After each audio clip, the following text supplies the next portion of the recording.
सोच स्वयं की और चैनल में मेरे अपने सभी प्रियजनों को मैं बहुत बहुत नमस्कार करता हूँ। आज श्री कृष्ण जन्माष्टमी के आप सभी को बहुत बहुत बधाई, शुभकामना। प्रियजनों, कई दिनों के बाद आज मैं फिर से बड़े वीडियो पर आज हम सब सत्संग करेंगे। आज का जो हमारा सत्संग है वो विशेष श्री कृष्ण जन्माष्टमी के ऊपर आधारित है। प्रियजनों, प्रभु ने साकार सृष्टि में, स्थूल जगत में साकार रूप को धारण कर हम सब के बीच में साकार जगत में साकार लीलाएं करी। हम सभी मानव समाज को प्रभु ने ये प्रेरणा देने की कोशिश करी, ये समझ देने की कोशिश करी कि मानव भी चाहे तो एक श्रेष्ठ, सफलता से परिपूर्ण जीवन जी सकता है, जिसके अंतर्गत समाज के प्रति, परिवार के प्रति, राष्ट्र के प्रति और स्वयं के प्रति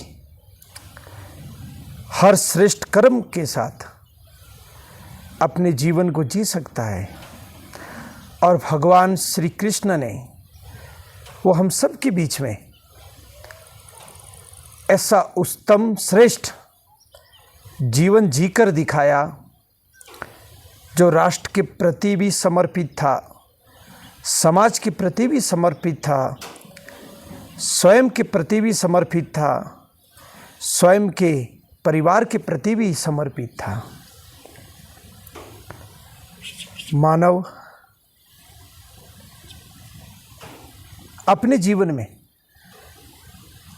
अगर श्रेष्ठता को धारण करे तो सभी के आकर्षण का बिंदु बन सकता है। आज हम अपने जीवन में कहीं न कहीं हमारे जीवन में श्रेष्ठता धारण करने में हम असमर्थ होते जा रहे हैं, जिसके कारण हम आकर्षण का केंद्र नहीं बन पा रहे, आकर्षण के बिंदु नहीं बन पा रहे हैं। प्रियजनों,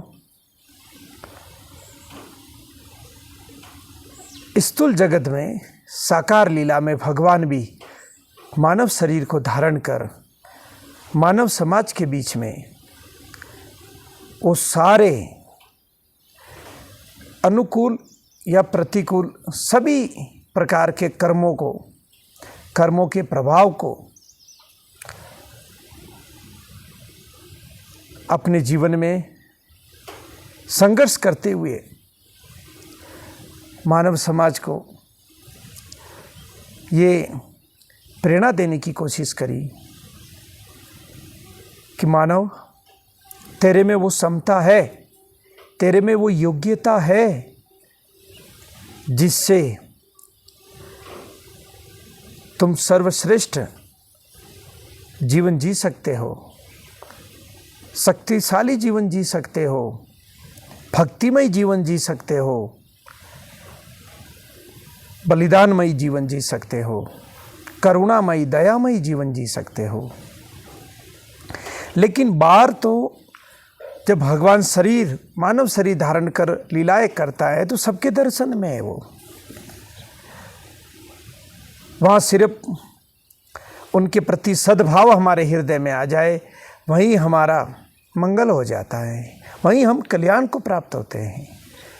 लेकिन प्रभु लीला करके अपने लीला के इस महान पवित्र विशाल चरित्र को सूक्ष्म में सदा सदा के लिए छोड़ देते हैं। क्योंकि समाज के बीच में, सोच के अंदर ही तो प्रभु की लीला जीवित है, जागृत है। स्थूल जगत में तो कहीं कहीं उन लीलाओं के चिन्ह, निशानियों के रूप में वो लीलाओं हमारे बीच में कहीं न कहीं निशानी के रूप में हमारे दर्शन में आती है, लेकिन सूक्ष्म स्तर पर हमारी सोच में, हमारी इच्छा में प्रभु का पूरा जीवन चरित्र जिंदा रहता है, जागृत रहता है, मौजूद रहता है। लेकिन ज्ञान मार्ग में प्रभु किस प्रकार अपने भक्त के हृदय में अवतार लेते हैं, प्रकट होते हैं, उस भक्त के लिए तो वास्तविकता में उसी दिन कृष्ण जन्माष्टमी का वास्तविक स्वरूप प्रकट होता है। कृष्ण जन्माष्टमी की वास्तविकता प्रकट होती है जब वो महान आकर्षण का केंद्र हमारे भीतर प्रकट होता है। हमारी गौरूप इंद्रिया जो विकारों में लिप्त हैं और सभी विकारों से मुक्त होकर उस परम तेजोमयी जो संपूर्ण विराट प्रगति को अपनी तरफ, अपनी ओर आकर्षित कर रहा है। ये विराटमयी प्रगति उस मान आकर्षण का स्वरूप जिसकी ओर प्रकट होते ही आकर्षित होती है। तभी तो भक्तों की ये स्थिति देखी गई, ये उनके जीवन में, साकार जीवन में ये दशा देखी गई उनकी, कि उनका बाहरी जगत में कहीं ध्यान होता ही नहीं है। वो हर तरफ से उसी आकर्षण की ओर खींचे चले जाते हैं। और हमारी ये, हम आँख बंद करते हैं तो हमारे भीतर हमारी ये जो हृदय रूपी गुफा है, इसमें घोर अंधकार छाया हुआ है। और इसी घोर अंधकार में जब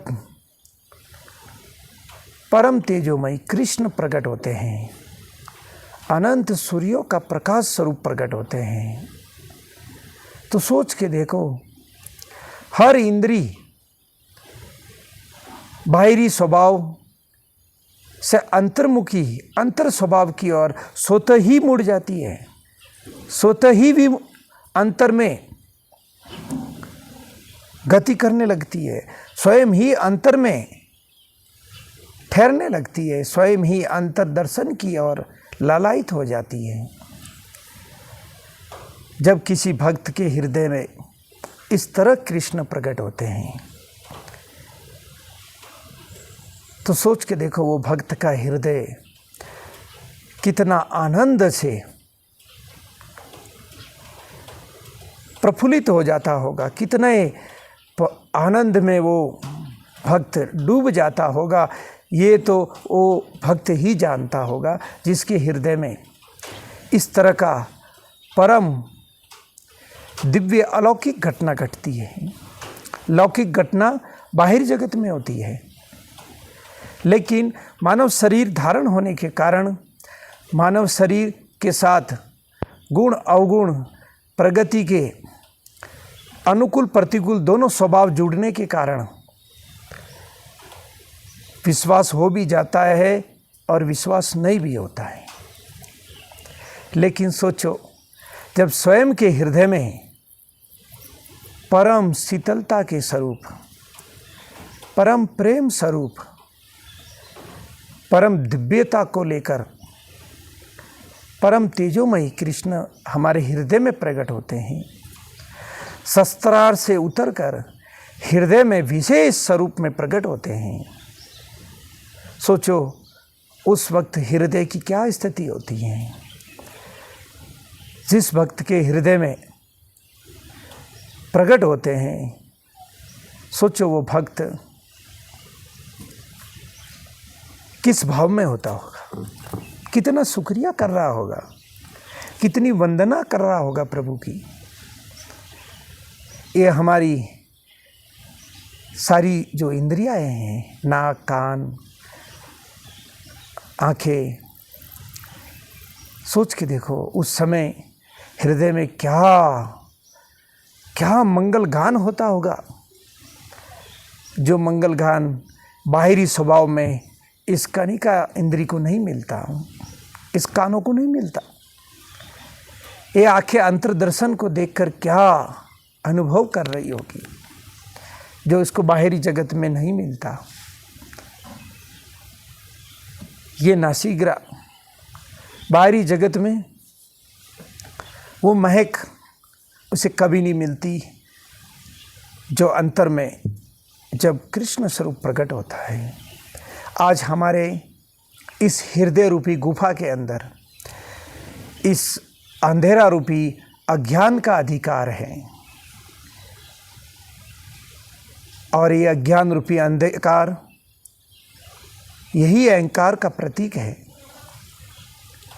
जो स्वयं में ही निरंतर उलझाए रखता है, किसी समाधान तक नहीं पहुंचने देता। अंधेरे में हम भयग्रस्त हो जाते हैं, भय के अधीन हो जाते हैं, भय के शिकार हो जाते हैं, और भय ही काल का दूसरा स्वरूप है। वास्तविकता में अगर मेरे अनुभव से कहूँ तो भय ही काल का वास्तविक स्वरूप है, और इस काल के भय से जब तक हम मुक्त नहीं हो सकते, जब तक यहाँ वो परम कृष्ण अपने परम दिव्यता को लेकर प्रकट ना हो, शस्त्रार से हृदय तल पर आकर ना उतरे, तब तक हम भय से मुक्त होने का कोई साधन नहीं है। और वास्तविकता में ज्ञान मार्ग भी वहीं से ही शुरू होता है, उसी क्षण से शुरू होता है। इसलिए हमारे शास्त्रों में भी ये कहीं सुनने को मिलता है कि अस्तो माँ सदगमय तमसो माँ ज्योतिर्गमय मृत्यो माँ अमृत गमय। ऐसा हम स्कूलों में भी पढ़ते थे, प्रार्थना में बोलते थे। जब तक आत्मज्योति प्रकाशित नहीं होती, वो आत्मदेव कृष्ण प्रकाशित नहीं होता, जब तक हम भय से कैसे मुक्त हो सकते हैं? क्योंकि वो आत्मदेव स्वयं भय से मुक्त हैं, लेकिन आत्मदेव से जो संकल्प के कारण जो शक्ति, मनसा रूप शक्ति प्रकट हुई, इच्छा रूप जो शक्ति प्रकट हुई है, संकल्प को धारण कर और स्वयं से भिन्न होने के कारण, स्वयं से जैसे ही भिन्न हुई वैसे ही वो चंचलता को प्राप्त हुई, और चंचलता ही भय को प्राप्त हो जाती है। चंचलता में सदा भय वास करता है, सदा भय मौजूद रहता है। वास्तविकता में स्थिरता में ही हम सभी भय मुक्त होते हैं, हम सभी भय से मुक्त रहते हैं। कृष्ण साकार रूप में एक बार लीला करके गए हैं इस युग में, लेकिन सूक्ष्म रूप में लीला करके द्वापर युग बीत के कितने बरस, हजारों बरस बीत गए, लेकिन आज भी सूक्ष्म रूप में प्रभु की लीला, प्रभु का परम दिव्य जीवन चरित्र हम सबके बीच में मौजूद है, हमारी सोच में मौजूद है।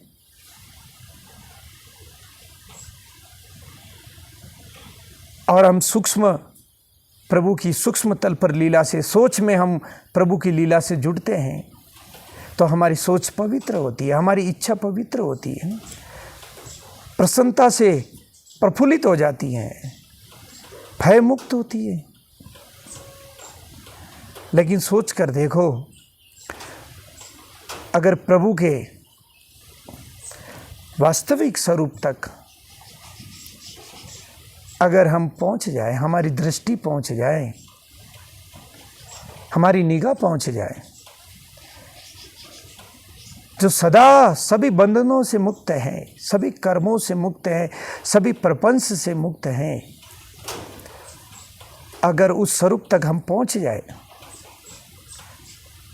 तो सोच कर देखो उस वक्त हमारी क्या स्थिति होगी। ये तो वो अनुभवी ही जानता है। इसलिए प्रभु का, परमेश्वर का, श्री कृष्ण का परम स्वरूप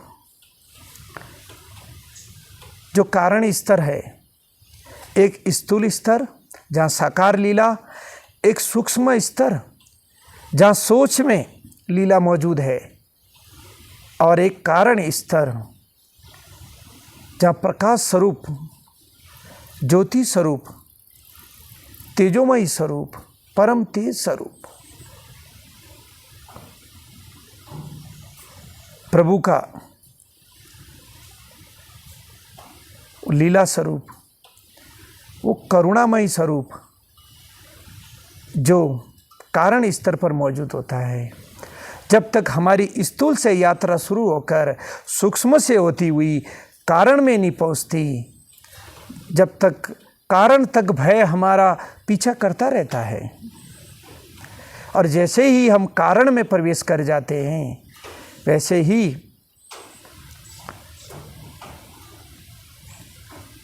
भय से मुक्त होना शुरू हो जाते हैं।